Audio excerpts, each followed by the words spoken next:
Bharatiya Janata party की पहले जो सरकारें थी उसमें युवा बेरोजगार नहीं थे। कितने बीए में मुलायम सिंह की सरकार में पढ़े लिखे सुयोग्य व्यक्ति रिक्शा चलाते थे, बैटरी चलाते थे, पकौड़े की दुकान खोलते थे। में उत्तर प्रदेश में आज हमारी बहन बेटियां सुरक्षित रूप से रात को दिन को टहल रही हैं, स्कूल जा रही हैं, बलात्कार रुक गया है, क्राइम रुक गया है। जहां तक हम देख रहे हैं आपके उत्तर प्रदेश में कोई भी गुंडा और माफिया का बोलबाला नहीं है। भारतीय जनता पार्टी के ही सरकार में ये सब संभव था। पिछले 10 सालों में मैं बहुत दूर ना जाकर इसी प्रतापगढ़ में जानना चाहता हूं कि यहाँ 2 बार जो भी भाजपा के सांसद थे, मैं उनसे ये जानना चाहता हूं कि पूरे प्रतापगढ़ में विकास के नाम पर कोई एक काम, नाम बदलने के अलावा अगर कोई काम किया हो। और बाकी रही बात सरकार की, तो सरकार इस बार उत्तर प्रदेश में 80 की 80 सीटें भाजपा हारने जा रही है। देखिए, बेरोजगारी का आलम ये है कि जितने भी पेपर इस समय हो रहे हैं इस सरकार में, वो सब के सब लीक हो जा रहे हैं। अब इससे बड़ा प्रमाण आपको क्या मिलेगा कि बेरोजगारी कितनी है। इसके पहले की एक सरकार थी जिसमें रिजल्ट रातों रात बदल गए थे। नहीं, रिजल्ट नहीं, वो देखिए ऐसा है ना, 24 के इलेक्शन में आप लोग देख लेंगे उत्तर प्रदेश में बड़ी संख्या में भारतीय जनता पार्टी हारने जा रही है। देखिए, हर फील्ड का अलग अलग काम है। जैसे इंफ्रास्ट्रक्चर के मामले में इस सरकार का कोई जवाब नहीं, क्योंकि आपको चीजें दिख रही हैं, हर जगह रोडें दिख रही हैं बनी हुई। तो इंफ्रास्ट्रक्चर के मामले में इस सरकार ने काम किया है। और भी सेक्टर हैं, जैसे कांग्रेस ने भी काम किया है। इंफ्रास्ट्रक्चर में जितना उत्तर प्रदेश गवर्नमेंट में अखिलेश यादव की सरकार ने काम किया था, उनके काम को आप उंगलियों पर गिना सकते हैं। विकास जी, आपके दावे सिर्फ कागजों पे ही दिख रहे हैं क्या? मैं दावा दे सकता हूं, भारतीय जनता पार्टी सामने आएंगे तो मैं बोल सकता हूं। भारतीय जनता पार्टी के जो विकास हैं वो प्रैक्टिकल में दिख रहे हैं। कहाँ दिख रहे हैं ये तो बताइए। जुमलेबाजी और अपने विचार को व्यक्त करते हुए जो बातें आप प्रैक्टिकल में नहीं दिखा पाते हैं, उसकी बात करने से कोई फायदा है नहीं, कोई अर्थ नहीं निकलता है। प्रतापगढ़ की जनता जानती है कि 2014 में माननीय आदरणीय श्री नरेंद्र मोदी जी जब प्रधानमंत्री बने, उसके बाद ही प्रतापगढ़ में मेडिकल कॉलेज बना है। उसके बाद ही प्रतापगढ़ में प्रतापगढ़ में ट्रामा सेंटर आया। ठीक, प्रयागराज आज देखिए, प्रयागराज चौराहा, प्रयागराज शहर को कितना चौड़ा कर दिया। आने वाले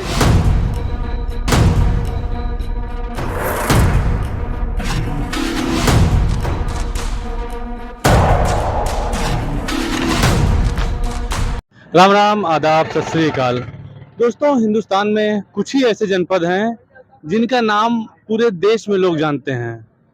उनमें से एक ज़िला है प्रतापगढ़। प्रतापगढ़ जिसके कई उपनाम भी हैं, कई कहावतें भी हैं। वैसे तो ये राजाओं का ज़िला कहा जाता है।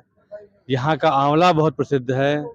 चुनाव की बात करें तो यहाँ पे विदेश मंत्री तक के दिनेश सिंह रहे। यहाँ के सांसद मौजूदा सांसद संगम लाल गुप्ता हैं, जो पुनः भाजपा से टिकट पा चुके हैं।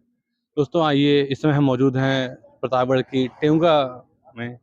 आइए लोगों से जानते हैं और बात करते हैं कि क्या लग रहा है उनको, कैसा रहेगा अगला 5 साल, कौन सी पार्टी इस बार बढ़िया, किस पे रंग चढ़ेगा, कौन सी पार्टी धीमे पड़ेगी। इंडिया अलायंस जो ताल ठोक रहा है कि वो इस बार सरकार बना के रहेगा, वहीं मोदी अपनी गारंटी के साथ आगे बढ़ रहे हैं। लोगों को बता रहे हैं कि मोदी की गारंटी सब पे भारी पड़ेगी। तो कई जगहों पे टिकट घोषित हो चुके हैं, तो उसमें से प्रतापगढ़ भी एक है, जहां जो सपा के खाते में जाता है इंडिया अलायंस में। सपा ने भी अपने प्रत्याशियां घोषित कर दिए हैं। तो सारे लोगों से बात करते हैं, जानते हैं कि क्या मूड है जनता का, आम जन का क्या राय है। भाई साहब, क्या नाम है आपका? मैं विकास कुमार शर्मा उर्फ विक्की साईं। विकास जी, क्या लग रहा है आपको, कौन सी पार्टी इस बार भारी पड़ेगी? जहाँ राहुल गांधी या इंडिया अलायंस की बात करें तो वो ताल ठोक रहे हैं कि इस बार उनकी सरकार बनने जा रही है। वहीं भाजपा कुछ दलों के साथ अलायंस करके वो भी मोदी की गारंटी का एक नारा देकर के कह रहे हैं कि इस बार वो सरकार बनाएंगे। आपके राय में क्या लग रहा है, जनता का क्या रुझान है? लोग पिछले 10 साल से खुश हैं या उसके पहले के 74 साल से खुश हैं?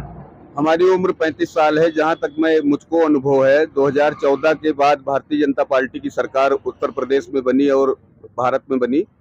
प्रधानमंत्री माननीय आदरणीय हमारे नरेंद्र मोदी जी जो कार्य कर रहे हैं उससे जनता संतुष्ट है और जनता उसको भली भांत देख रही है।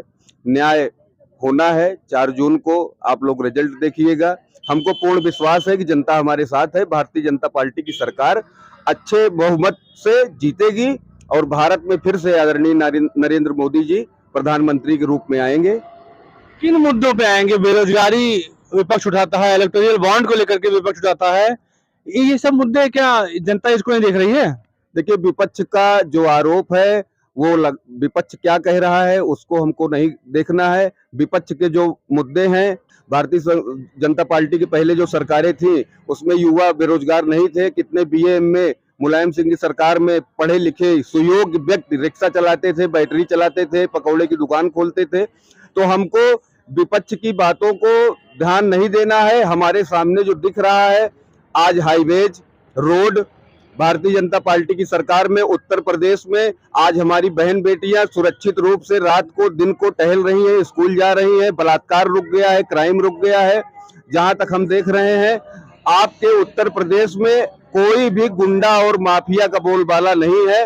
भारतीय जनता पार्टी के ही सरकार में ये सब संभव था और माननीय यहाँ के हमारे मुख्यमंत्री श्री आदित्यनाथ सिंह उर्फ योगी जी, उनसे मैं बहुत ही संतुष्ट हूँ और मैं चाहता हूं कि सब लोग मिलकर, क्योंकि विपक्ष से मैं भी एक चीज कहना चाहूंगा कि हमारी भारतीय जनता पार्टी सरकार किसी एक बिरादरी की सरकार नहीं, किसी एक पार्टी मतलब व्यक्ति विशेष की सरकार नहीं है। आज की डेट में जो मोदी जी का मूल मंत्र था सबका साथ, सबका विकास, सबका सम्मान, आज की डेट में चाहे मुस्लिम हमारे भाई हो, सबको प्रधानमंत्री आवास मिल रहा है, सबको शौचालय मिल रहा है, सबको राशन मिल रहा है। आज के डेट में हॉस्पिटल में जितनी भी योजनाएं हैं व्यक्ति विशेष और जाति समुदाय को देखकर नहीं, सबके साथ जो योग्य है उसको लाभ मिल रहा है। आज के डेट में जितनी भी सरकार की योजनाएं हैं, कोई भी व्यक्ति आरोप नहीं लगा सकता कि किसी भी एक जाति के साथ विकास हो रहा है, किसी भी एक जाति के साथ विकास के कार्य किए जा रहे हैं। हमारी तरफ से अगर हमारा जो विचार है कि भारतीय जनता पार्टी की सरकार से बढ़िया सरकार अभी मार्केट में कोई सरकार नहीं है, आगे कोई आएगा तो देखा जाएगा। भाई साहब, क्या नाम है आपका? सुनील कुमार। सुनील जी, आपको क्या लग रहा है कि पिछले 10 वर्ष में कुछ अच्छे काम हुए हैं? भारतीय जनता पार्टी उसी पे ताल ठोक रही है कि पिछले 10 वर्ष के लिए वो अच्छे कामों को देख करके लोग हमको वोट देंगे। वहीं इंडिया अलायंस और राहुल गांधी कह रहे हैं कि इस बार जनता का मूड है उनको बदलने का, भारतीय जनता पार्टी को गिरा करके इस बार वो इंडिया अलायंस के किसी नेता को प्रधानमंत्री चुनेंगे। मैं भाजपा के पिछले 10 सालों में मैं बहुत दूर ना जाकर इसी प्रतापगढ़ में जानना चाहता हूं कि यहाँ 2 बार जो भी भाजपा के सांसद थे, मैं उनसे ये जानना चाहता हूं कि पूरे प्रतापगढ़ में विकास के नाम पर कोई एक काम, नाम बदलने के अलावा अगर कोई काम किया हो। और बाकी रही बात सरकार की, तो सरकार इस बार उत्तर प्रदेश में 80 की 80 सीटें भाजपा हारने जा रही है। अच्छा, 80 की 80 सीटें हार जाएगी? 80 सीटें हारने जा रही है। पूरी मजबूती के साथ इंडिया अलायंस गवर्नमेंट बनाने जा रही है, सरकार बनाने जा रही है। प्रधानमंत्री जो भी होगा सब सुयोग्य होगा।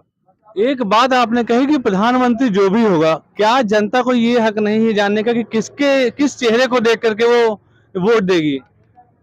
इंडिया अलायंस ही एक ऐसा वो है, गठबंधन है कि इसी पर लोग बैठ के इसी पे लोग जो है वोट दे रहे हैं। बाकी रही बात मुख्यमंत्री प्रधानमंत्री चेहरे की, तो प्रधानमंत्री चेहरा चाहे जो भी हो, लेकिन इस सरकार के खिलाफ पब्लिक इतनी परेशान है कि उससे तंग आकर के लोग चेहरा ना देखते हुए भी केवल इंडिया गठबंधन के साथ हैं। भाई साहब, क्या नाम है आपका? जगदीश यादव नाम है, पेशे से अध्यापक हूँ। जगदीश जी, बेरोजगारी और सीए पे क्या राय है आपकी? देखिए, बेरोजगारी का आलम ये है कि जितने भी पेपर इस समय हो रहे हैं इस सरकार में, वो सब के सब लीक हो जा रहे हैं। अब इससे बड़ा प्रमाण आपको क्या मिलेगा कि बेरोजगारी कितनी है? इसके पहले की एक सरकार थी जिसमें रिजल्ट रातों रात बदल गए थे। नहीं, रिजल्ट नहीं, वो आज शिक्षा कहाँ जा रही है? शिक्षा बर्बाद हो रही है। शिक्षा को पूरी तरह से ये सरकार बर्बाद कर देना चाहती है। गांव, गरीब, किसान, मजदूर का बच्चा आज पढ़ने के लिए जो है सरकारी स्कूलों में नहीं जा पा रहा है। सरकारी संस्थाएं बंद कर दी जा रही हैं, प्राइवेटाइजेशन पर विशेष जोर दिया जा रहा है। ये पूंजीपतियों की सरकार है। अच्छा, आप कहाँ पे पोस्टेड हैं? मैं इस समय सरदार पटेल सरकारी पोस्टिंग आपकी ना? हाँ, सरदार पटेल इंटर कॉलेज रानीगंज कैथौला में। बच्चों को प्राइमरी स्कूल भेजे थे अपने? नहीं, प्राइवेट बिल्कुल भेजेंगे। क्यों? प्राइवेट भेजेंगे क्योंकि सरकारी में वो सुविधा नहीं मिल पा रही सरकार के द्वारा। अच्छा, अध्यापक हमारे अभी आपको बताएं, तदर्थ शिक्षकों का जो बुरा हाल है, इतने दिन से नौकरी कर रहे थे तदर्थ शिक्षक, वो बेचारे निकाल दिए गए हैं और उनके उनके परिवार का क्या हाल है ये आप समझ सकते हैं अच्छी तरह से। उन पर सरकार कोई विचार नहीं करी। आज विद्यालय में, हमारे विद्यालय में मैं केवल 3 अध्यापक हूं इस समय, आयोग से चयनित अध्यापक, बाकी सारे अध्यापक हटा दिए गए हैं। आप बताइए किस तरह से विद्यालय में पठन पाठन का कार्य संपन्न हो पाएगा? 10 सालों में कुछ हुआ है भाई साहब की नहीं? अब हम बता रहे हैं, अभी आपने एक सवाल किया था भाई साहब से कि इंडिया अलायंस का जो है प्रधानमंत्री चेहरा कौन होगा। मान्यवर, मैं आपको बता देना चाहता हूं और बीजेपी के लोगों से भी ये बता देना चाहता हूं कि हमारे यहाँ लोकतंत्र में, संविधान में ये कहीं नहीं लिखा है कि जब चुनाव होगा तो उससे पहले प्रधानमंत्री का चेहरा दे दिया जाएगा तब चुनाव होगा। लोकतंत्र की ये बहुत बड़ी खूबसूरती है कि हमारे जो सांसद चुन करके लोकसभा में जाते हैं वो अपने मुखिया का चुनाव करते हैं, ये संविधान का नियम है। बिल्कुल आपकी बात सही है, लेकिन जनता चाहती है कि वो एक प्रधानमंत्री का चेहरा देखे, उस चेहरे पे वो वोट करे। देखिए, जनता इनके छलावे में कितने दिन तक चली जाएगी आप समझ सकते हैं। इन्होंने कहा कि मैं 15-15 लाख रुपए लोगों के खाते में डालूंगा, 2 करोड़ प्रतिवर्ष जो है रोजगार दूंगा। कहाँ है रोजगार? कहाँ है 15 लाख? आज जनता पूछ रही है इनसे कि कहाँ है, बताइए हमको। पेपर जितने हो रहे हैं लीक हो जा रहे हैं। और सबसे बड़ी बात इस समय जो है, ये जनता को बहका करके चंदा का धंधा चलाए हुए हैं, इससे ज्यादा और कुछ नहीं कह सकते। इलेक्टोरल बॉन्ड अभी आपने देखा, भारतीय जनता पार्टी इसकी आड़ में अपने आप में केवल लूट मचाई चंदा लेकर के, और ये चंदा बड़े बड़े लोगों को जो है उनको धंधा दे रही चंदा लेकर के। और आप समझ सकते हैं अभी ये सीरम इंस्टीट्यूट ऑफ टेक्नोलॉजी, जिसमें आप देखे होंगे कि जिसका वैक्सीन पूरे हिंदुस्तान को लगवाया गया, वह 500 करोड़ रुपए का चंदा भारतीय जनता पार्टी को देती है। तो क्या जनता जो है इन सब चीजों को जान नहीं रही है? धरातल की बातें अब जनता सब समझ रही है। अच्छा, एक चीज रोजगार की बात हो रही है। जो गांव गरीब किसान का लड़का मिलिट्री में जाता था, उसको आप जो है अग्निवीर बना दिए। ये कहाँ का न्याय है? अग्निवीर, और अपने लोगों को जो है लेटरल एंट्री से आईएएस और पीसीएस बनाओगे। ये है भारतीय जनता पार्टी का चेहरा। अग्निवीर क्या है योजना? अग्निवीर योजना ये है कि हमारे जो गांव गरीब के लड़के रोज सुबह उठ करके मेहनत करके तैयारी करके सैनिक में भर्ती होते थे, वो बेचारे 4 साल के लिए भर्ती होंगे, उसके बाद फिर कहाँ जाएंगे? सब, हाँ बिल्कुल जानकारी अधूरी है आपकी। नहीं, बिल्कुल नहीं। उसमें से 25% का सिलेक्शन सेना में 25% का सिलेक्शन कैसे करेंगे? क्या आधार है इनका? ये अपने लोगों को भर्ती करेंगे, अपने लोगों की भर्ती करेंगे। जो अग्निवीर से गए हैं उनका, उनमें से 25% सिलेक्शन जो है वो सेना में हुआ। 25% किसको लेंगे बताएं तो, ये बताएं किसको लेंगे, कैसे लेंगे? इसका कोई नियम है? क्या बताएंगे? कुछ नहीं। ये सब 24 के इलेक्शन में आप लोग देख लेंगे। उत्तर प्रदेश में बड़ी संख्या में भारतीय जनता पार्टी हारने जा रही है। भाई साहब, आप तो बताए थे बहुत विकास हुआ है, यहाँ तो भैया ने बताया कि कुछ किया ही नहीं आपकी पार्टी ने। देखिए, लोकतंत्र में सबका अधिकार है, आप अपना विचार रख सकते हैं। हमारे सब भाई हैं, हम लोग एक साथ उठते हैं, एक साथ बैठते हैं। हम यहाँ पर बैठे हैं, विचार को आदान प्रदान कर रहे हैं। हमारी जो सोच है, हमारी जो विचारधारा है, वो मोदी जी के साथ है, योगी जी के साथ है। हमको विचारधारा तो काम कुछ दिखेगा, काम किसी विचारधारा ही रहेगी। चल रहा है। जिस रास्ते से आप आ रहे हैं, आज की रास्ते देख लीजिए, 2014 के पहले आप रोड का देख लीजिए। इसी रोड को जो है लोग इतने गड्ढे में गुजरते थे कि गाड़ियों की ये स्थिति हो जाती थी कि लोग पागल हो जाते थे, उनके पास पैसा नहीं रहता था गाड़ी को बनवाने के लिए।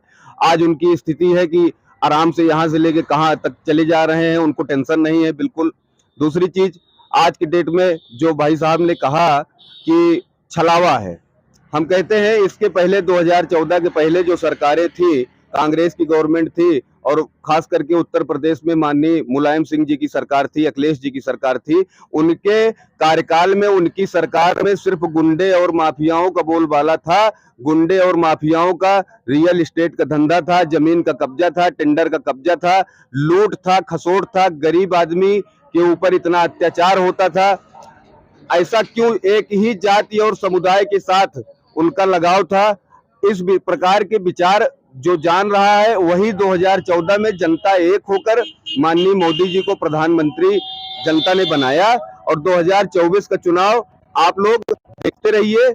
पूर्ण विश्वास है, पूर्ण बहुमत के साथ, एक अच्छे मत के साथ हमारी सरकार भारतीय जनता पार्टी सरकार बना रही है। ये बताइए, अभी इलेक्टोरल बॉन्ड बोला इन्होंने, जिन जिन लोगों ने आपके यहाँ चंदा दिया उन्हीं उन्हीं को टेंडर भी मिला है।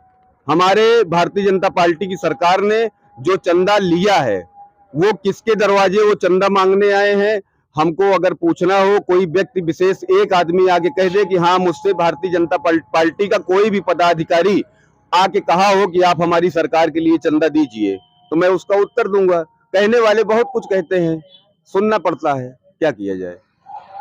भाई साहब, क्या नाम है आपका? सईद अहमद। सईद भाई, क्या लग रहा है कि पिछले 10 वर्ष में मोदी की सरकार में काम हुए या फिर उसके पहले जो राहुल गांधी कह रहे हैं कि पिछले 10 वर्ष में कोई काम ही नहीं हुआ? काम सारी सरकार में हुआ है, इस 10 साल में भी हुआ है और उससे पहले भी काम हुआ है।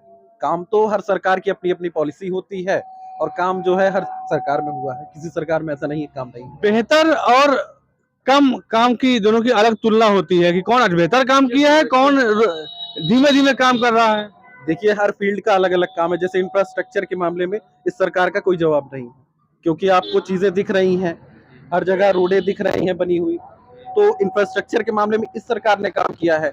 और भी सेक्टर है, जैसे कांग्रेस ने भी काम किया है, जैसे नरेगा की जो योजना थी उसमें काफी लोगों को जो है रोजगार मिला है, तो उसने भी कहीं ना कहीं धरातल पे काम किया है। अगर ये देखा जाए, ठीक है आपने कहा दो सरकारों ने काम किया, बिल्कुल सही बात है, क्योंकि हम 1947 की अपेक्षा आज बहुत आगे हैं। देश की आजादी के बाद से हम आज टॉप 5 इकोनॉमी में है, टॉप 5 इकोनॉमी में है, तो काम किए हैं सभी सरकारों, तभी हम यहाँ बैठे हुए हैं।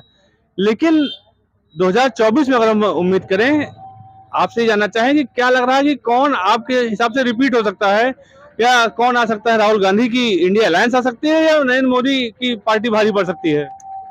इसमें तो यही लग रहा है कि नरेंद्र मोदी की सरकार बन रही, नरेंद्र मोदी जी की सरकार बन रही। भाई साहब, कुछ कहना चाह रहे थे आप? कहना ये चाह रहे थे कि इंफ्रास्ट्रक्चर की जो बात हो रही है अभी, इंफ्रास्ट्रक्चर में जितना उत्तर प्रदेश गवर्नमेंट में अखिलेश यादव की सरकार ने काम किया था, उनके काम को आप उंगलियों पर गिना सकते हैं। इनका कोई काम नहीं। अभी आप ये बताएं, गड्ढा मुक्ति के नाम पर केवल लूट और खसोट हुआ है। आप चलकर देखिए, हमारे गांव की सड़क 3 बार गड्ढा मुक्ति, 2 बार गड्ढा मुक्ति हुई है और गड्ढे जैसे तैसे हैं। आप चलकर देख सकते हैं, आप कैमरा आप ले चलिए, हम दिखाते हैं आपको गड्ढा कहाँ है कहाँ नहीं है। तो कुल मिलाकर के इन लोगों के द्वारा केवल झूठ फैलाया जाता है, झूठ परोसा जाता है। झूठ के अलावा इनके पास कुछ नहीं है। इस सरकार के पास झूठ के अलावा और कुछ है ही नहीं है। कोई काम नहीं हुआ? कोई काम नहीं हुआ, एक काम नहीं हुआ है, केवल झूठ। हाँ, एक काम हुआ है। अच्छा, ये बताइए, एक काम हुआ है, वो वैमनस्य फैलाया गया है समाज में। हिंदुओं में लड़ाया गया है, हिंदू मुसलमान से लड़ाया गया है, केवल यही काम हुआ है, इसके अलावा और कोई काम नहीं हुआ है। ये बताइए कि 2014 में हमारी जो इकोनॉमिक सिचुएशन थी वो क्या थी, किस पोजीशन पे थे हम लोग? 2014 में इससे बेहतर हमारी इकोनॉमी किस पोजीशन पे थे? अब ये आंकड़ा तो हमें अभी करंट नहीं मालूम है। आज हम 5वें पे हैं, क्या उसमें 5वें पे थे? नहीं, 5वें में दिखाने के लिए कुछ भी हो सकता है। कर्ज भी बढ़ गया है। प्रति व्यक्ति कर्ज की क्या स्थिति है पूरे देश की, आपको पता है? कर्ज की आपने बिल्कुल सही बात, कर्ज बढ़ गया है। तो कर्ज 2014 में 74 लाख करोड़ रुपए का कर्ज भारत पर था, समझ रहे हैं? आज कितना हो गया? आज 205 करोड़ पहुंच गया है। 205 करोड़ पहुंच गया है, और उसमें 74 लाख करोड़ था। 205 लाख करोड़ पहुंच गया है, 205 लाख करोड़ पहुंच गया और है। क्या? और डेवलपमेंट कुछ नहीं हुआ? कुछ नहीं हुआ है। महंगाई कहाँ चली गई है आप बताइए? जो नमक 7 रुपए 9 रुपए में खरीदा जा रहा था, आज जो है 2014 में आपकी क्या आई थी? क्या इनकम थी आपकी? 2014 में मैं उस समय पढ़ रहा था, 2014 में मैं तैयारी मतलब कर आप इसी सरकार में रोजगार पाए हैं? नहीं, इस सरकार में नहीं, अखिलेश की सरकार की वैकेंसी थी, 2016 की वैकेंसी थी, 2022 में ज्वाइन किए हैं। 17 के बाद योगी जी की सरकार थी, 22 तक हम लोग झेलते रहे। और उसमें भी नियुक्ति पाते समय हम जो है कोर्ट से लड़ करके नियुक्ति लिए हैं। आप लोग को नियुक्ति वैसे नहीं मिली? नियुक्ति नहीं मिली, कोर्ट्स के माध्यम से नियुक्ति हुई है, लटके रहे। 4-5 साल का वेतन हमारा कहाँ गया? कौन देगा इसको? नारी बंधन की बात करते हैं ये लोग। बनारस यूनिवर्सिटी में दिन दहाड़े जो है उसके लड़की के साथ बलात्कार होता है। इन्हीं भाजपा के गुंडे जो है 3-4 लोग थे, सब जेल में हैं। आज जेल में हैं। उसके बाद बलात्कार करके घूम रहे थे, प्रचार कर रहे थे एमपी में जा करके। तो ये है नारी बंधन इनका। सिंगर कौन है? इनका जेल में है। जेल में है ना, उसके पूरे परिवार को लड़की के खत्म कर दिए। सिंगर कौन थे? चिन्मयानंद कौन थे? अजय मिश्रा टेनी कौन थे? जो किसानों के ऊपर जो है सीधा सीधा थार की मार हुई थी। आप बताइए, कहते हैं गुंडन है। ब्रजेश मिश्रा कौन है? ब्रजेश सिंह कौन है? धनंजय सिंह कौन है? क्यों इनके ऊपर कार्रवाई नहीं हो रही है? टॉप 10 के हमारे समाजवादी पार्टी के राष्ट्रीय अध्यक्ष 20 बार सदन में मांग चुके हैं सूची की। आप टॉप 10 की सूची निकालिए ना, टॉप 100 की सूची निकालिए ना माफियाओं की। क्यों नहीं देते हैं? अब निकालिए और चलाइए बुलडोजर। कौन रोक रहा है आपको? बुलडोजर चला दीजिए। जो टॉप 100 के माफिया हैं उन पर बुलडोजर चलाइए ना, जनता खुश होगी और अब पूर्ण बहुमत से आपकी सरकार बनेगी। लेकिन ऐसा नहीं करेंगे। क्यों नहीं करेंगे? क्योंकि उनके स्वजाती हैं। मैं कह रहा हूं उनके स्वजाती हैं, इसलिए ऐसा नहीं कर रहे हैं। विकास दुबे कौन था? विकास दुबे वो जघन्य अपराध किया था। वो जघन्य, मैं तो कह रहा हूं ना, जो जघन्य अपराध कर रहा है उसकी सजा होनी चाहिए। लेकिन आप संविधान को हाथ में लेकर के किसी को जो है अपने आप सजा नहीं दे सकते हैं। उसके लिए कोर्ट है। आप उसको गिरफ्तार करते, उसको कड़ी से कड़ी सजा जो है कोर्ट के माध्यम से आप दिलवाते। तो उसकी तो जांच भी हो चुकी है और जांच में वो एसटीएफ की टीम सही पाई गई है। भाई ये जांच कुछ भी कर लें। भाई साहब, क्या नाम है आपका? अरे एहसान अली नाम है मेरा। एहसान जी, क्या लग रहा है, इधर एक तरफ राहुल गांधी ताल ठोक रहे हैं, एक तरफ नरेंद्र मोदी ताल ठोक रहे हैं, 2024 में किसकी सरकार बन सकती है? गठबंधन की आएगी। गठबंधन दोनों ने किया हुआ है। हाँ तो आएगी, जिसकी आएगी जो किसके गठबंधन की आएगी? जो कांग्रेस की। राहुल गांधी प्रधानमंत्री बन सकते हैं? बन सकते हैं, क्यों नहीं बन सकते। मोदी जी कह रहे हैं कि उनकी गारंटी सब पे भारी पड़ जाएगी। तो देख लिया सब गारंटी। क्या देख लिया? गारंटी जो दे रहे हैं सब देख लिए, सब पा भी गए। काम कुछ किया 10 साल में? नहीं किया। काम किया तो कह तो रहे हैं ना, मुझ तो कह तो रहे हैं। काम जो देख रहे हैं वो जनता देख रही है। हाँ। कुछ नहीं किया है, कुछ नहीं किया है। कुछ नहीं किया है। हाँ। सड़कें बन रही हैं, वो तो कह सड़कें बन रही है, डेवलपमेंट बहुत तगड़ा हो रहा है, रोजगार मिल रहा है, ऐसा वो बता रहे हैं, मैं नहीं बता रहा हूँ। तो आप लोग भी देख रहे हैं ना, तो आप लोग भी देख रहे हैं। भाई साहब, क्या नाम है आपका? विनोद यादव। विनोद जी, अच्छा यादव जी मिल गए हैं। क्या लग रहा है आपको कि भारतीय जनता पार्टी या इंडिया अलायंस कौन भारी पड़ेगा इस बार?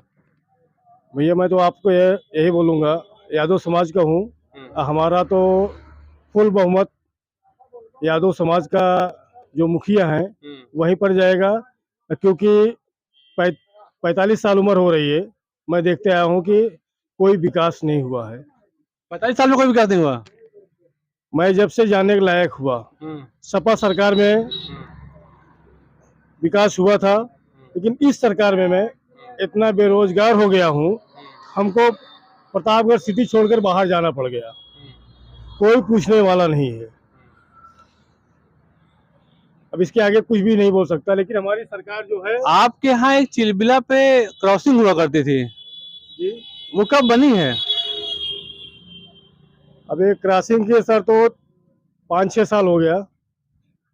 5-6 साल हो गया। हमारे हिसाब से हमको ज्यादा याद है कि यहाँ के सांसद हुआ करते थे, भारतीय जनता पार्टी के जौनपुर के सांसद थे यहाँ पे। भैया आप संसद की बात कर रहे हैं, तो हमारे यहाँ के संसद तो मैं जाने लायक जब से हुआ, ये यहाँ के संगम लाल जी है, लेकिन संगम लाल तो हमारे प्रतापगढ़ सिटी के लिए कुछ भी नहीं किए। विकास जी, आपके दावे सिर्फ कागजों पे ही दिख रहे हैं क्या? मैं ये दावा ये दे सकता हूँ, भारतीय जनता संगम लाल जी भी पार्टी सामने आएंगे तो मैं बोल सकता हूँ। भारतीय चेहरा देखने जनता के बाद। पार्टी के जो विकास हैं वो प्रैक्टिकल में दिख रहे हैं। कहाँ दिख रहे हैं ये तो बताइए। जुमलेबाजी और अपने विचार को व्यक्त करते हुए जो बातें आप प्रैक्टिकल में नहीं दिखा पाते हैं, उसकी बात करने से कोई फायदा है नहीं, कोई अर्थ नहीं निकलता है। प्रतापगढ़ की जनता जानती है कि 2014 में माननीय आदरणीय श्री नरेंद्र मोदी जी जब प्रधानमंत्री बने, उसके बाद ही प्रतापगढ़ में मेडिकल कॉलेज बना है, उसके बाद ही प्रतापगढ़ में जो है प्रतापगढ़ में ट्रामा सेंटर आया। ठीक, प्रयागराज आज देखिए, प्रयागराज चौराहा, प्रयागराज शहर को कितना चौड़ा कर दिया। आने वाले जो पर्यटक हैं, कुंभ के मेले में जो लगता है, आज उसकी व्यवस्था देखिए। आज राम मंदिर बन गया। जो पहले विपक्ष पूछता था कि तारीख कब बताओगे, आज उनके पास बोलने का मुद्दा खत्म हो गया। अब वो राम मंदिर की चर्चा छोड़ दिए हैं।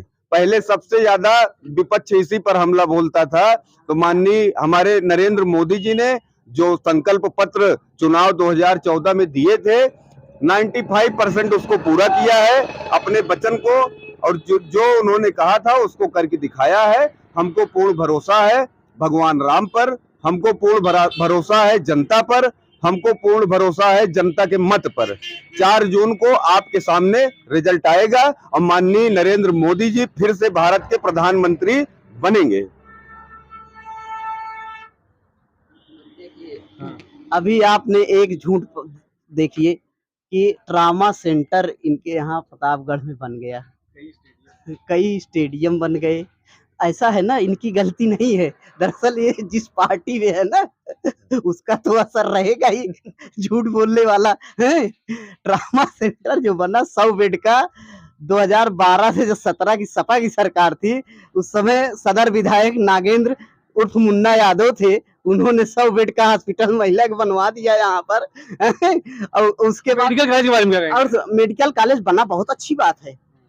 हम गर्व करते हैं कि हमारे यहाँ प्रतापगढ़ में मेडिकल कॉलेज बना, लेकिन मेडिकल कॉलेज बना है तो उसका इंस्ट्रूमेंट जो है, जांच के सारे मशीन कहाँ हैं, डॉक्टर कब आएंगे, इलाज कब शुरू होगा, सवाल ये है ना। अभी तो बन के पूरा तैयार भी नहीं हुआ है। वही कह रहे हैं ना, बिल्डिंग बन के खड़ी कर आनन फानन में क्या जरूरत थी उद्घाटन करने की भाई। किसी भी काम को जो है आनंद फानंद में उद्घाटन, उम्मीद है कि इस साल मंदिर पूरा नहीं हुआ, जा करके जो है आप उद्घाटन, जितने हमारे शंकराचार्य बेचारे वो बोलते रह गए कि भाई ये अशुभ हो रहा है, अशुभ हो रहा है। भाई हम भी हिंदू हैं, हम लोग तो कृष्णवंशी हैं, भगवान श्री कृष्ण हम के वंशज हैं हम लोग ना, हम लोग भी तो हिंदू है। इसका हिंदू को प्रमाण देने का कोई, तो आप लोग मथुरा में आवाज उठाएंगे? मतलब बिल्कुल उठाएंगे। हमारी सरकार बनेगी, हम मथुरा में के लिए जो है मंदिर हम भी बनवाएंगे ना। और कह रहे हैं कि राम मंदिर, आपकी सरकार तो आवाज नहीं उठा रही मथुरा के लिए। बिल्कुल बनेगी। आप देखिएगा, हमारी सरकार बोलती कम है, काम ज्यादा करती है, ये जान लीजिए। हमारी सरकार का काम बोलता है, कर सेवकों वाला काम बोला था। नहीं, हमारी सरकार का काम बोलता है। देखिए, संविधान से ऊपर कोई नहीं है। मैं संविधान की रक्षा की बात कर रहा हूँ, लोकतंत्र बचाने की बात कर रहा हूँ, समझ रहे हैं। संविधान के ऊपर ये कहते हैं कि हमने राम मंदिर बनवा दिया, भाई सुप्रीम कोर्ट के आर्डर से बनवा दिए ना, उसके पहले कहाँ थे, क्यों नहीं बनवा दिए? सुप्रीम कोर्ट के आर्डर से पहले बनवा देते, तब हम समझते कि हाँ जो है बीजेपी जो है राम को मानने वाली है, राम भक्त है। भाई कोर्ट का आर्डर है, तब उसके बाद कोर्ट के आर्डर। भारत एक लोकतांत्रिक देश है, संविधान से चलेगा, ना कि जुमलेबाजी से चलेगा, ये जान लीजिए। दोस्तों, देखा आपने, सभी ने अपने अपने पक्ष की बात रखी। किसी को लगा कि 10 सालों में देश अमेरिका को टक्कर देने लायक हो गया, तो किसी को लगा कि देश नेपाल से भी झगड़ा नहीं कर पाएगा, इन सालों में इतने बेकार काम हुए। फिलहाल सबकी अपनी अपनी राय है, लोकतांत्रिक देश है, हम इसी देश के इसी आधार पर जीते हैं। चुनाव का फैसला 4 जून को आएगा, तब तक हमको इंतजार करना होगा। उस दिन किसी कोई खुश रहेगा, कोई दुखी रहेगा। तब तक दोस्तों, ये चुनावी चर्चाओं का सफर लेके हम किसी और जगह चलेंगे। तब तक अपना बहुत ख्याल रखिएगा। नमस्कार।